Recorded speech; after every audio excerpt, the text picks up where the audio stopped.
Bueno, ya estamos comunicados vía Skype con el vicepresidente del Banco Ciudad de Buenos Aires, Juan Curuchet, miembro también de la agrupación Será Justicia. Juan María Julio Oliván te saluda. ¿Cómo te va?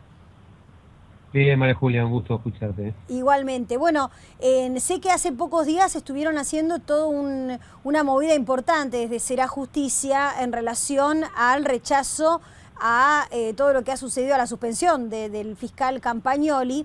Y ahora nos encontramos con otro caso que también está generando mucho revuelo y consternación, que tiene que ver con el juez Ollarvide y con todo lo que se supo que sucedió.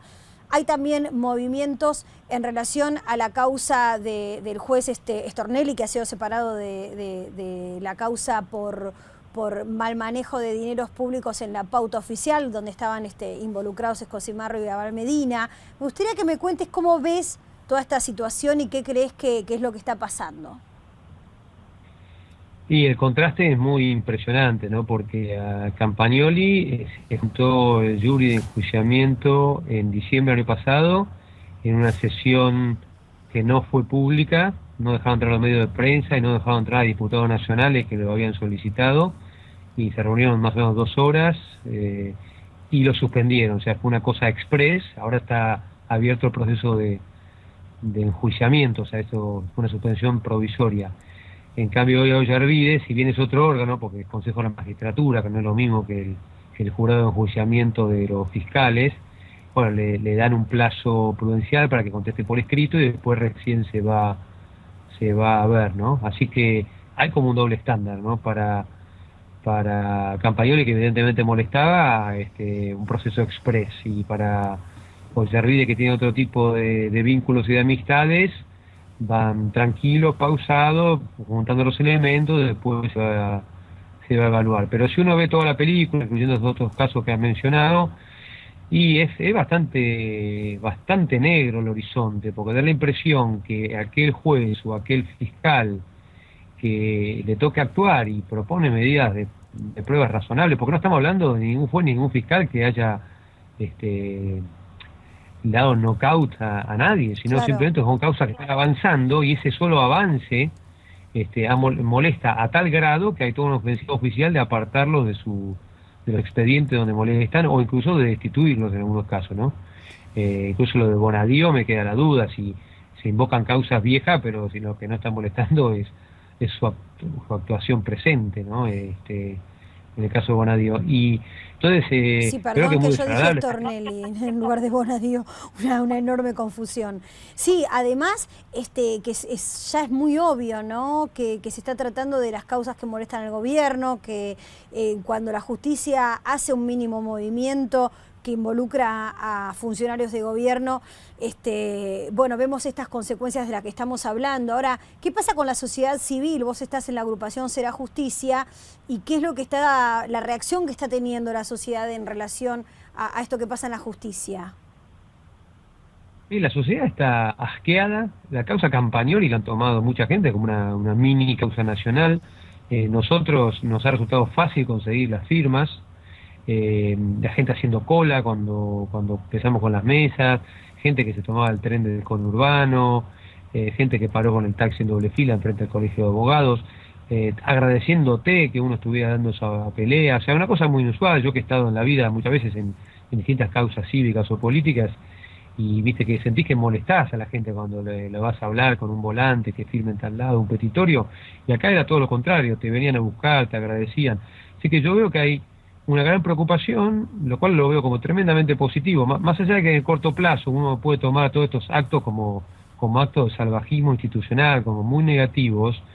Lo que sí creo que es muy alentador es que el reclamo social de tener una justicia que se respeten y regla de juego clara es un reclamo muy fuerte, muy nítido, y en ese país la política siempre termina receptando más tarde o más temprano los reclamos ciudadanos, porque cuesta votos no hacerlo. Entonces, yo no sé si va a ser ahora, no sé si el año que viene, ya en el 2015, pero este tema de que los gobernantes no pueden llevarse puesta la justicia tan brutalmente, tan burdamente, tan descaradamente, yo creo que es una batalla que la sociedad va a ganar.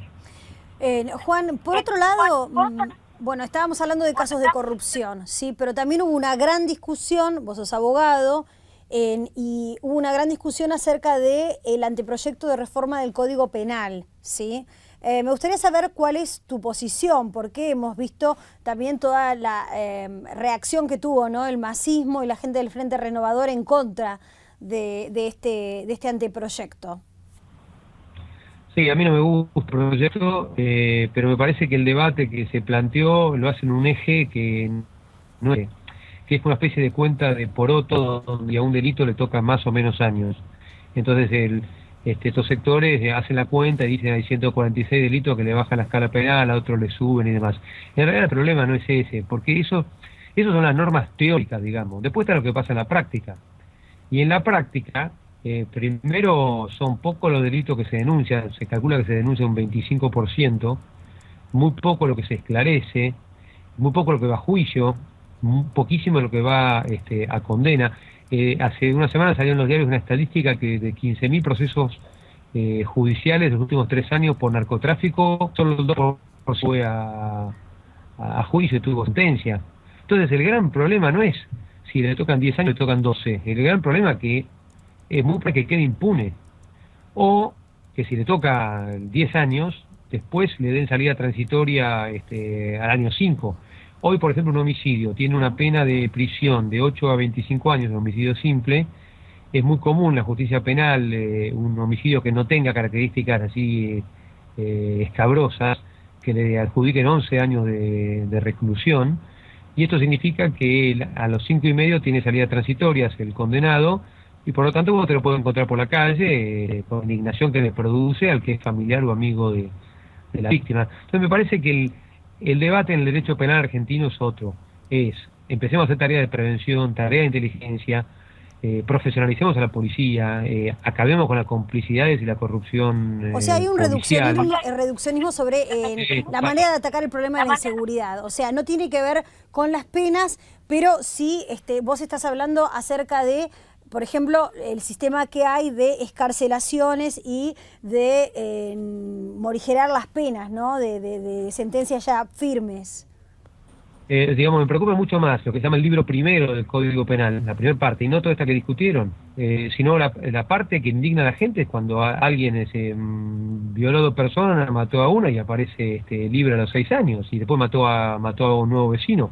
Eso sucede no por la escala penal, sucede porque tenés atenuantes, excarcelaciones, beneficios, en algunos casos lo que se llama el 2x1, que si le computás el doble el tiempo de prisión preventiva, que esto lo quieren volver a poner, ahora parece que no. Estaban en el anteproyecto, en el artículo 21, ahora hablé el otro día con Federico Pinedo, me dijo que no, que lo habían eliminado, por suerte. Entonces es mucho más dramático eso por lo que te impacta en lo que sucede en la realidad. Y además, fuera de la legislación penal, la gran debilidad en Argentina de la inteligencia penal. Es decir, a ver, todos sabemos que hay, por ejemplo, punguistas en los subtes, o en los grandes, o no sé, en Retiro, o en Constitución. Siempre cae alguno, siempre te vas a encontrar con alguien, che, me afanaron la billetera porque entré apurado, estábamos apretujados, me afanaron la billetera. La verdad que si vos te pones con una cámara a estudiar y ver los movimientos, no puede pasar 2 días que no encontrés quién se dedica a eso. Pero no funciona así la justicia penal. La justicia penal funciona que se abre un expediente, que se le van a poner NN, porque no se sabe quién es, y entonces muere porque no tenés prueba. Claro. Pero en realidad, y esto es lo que estaba haciendo Campagnoli, por eso me indigna que lo hayan sacado, cuando juntás 3 expedientes iguales, vos decís, ¿qué tal si mandamos a alguien de incógnito, de civil, a mirar un poquito ahí en esa zona?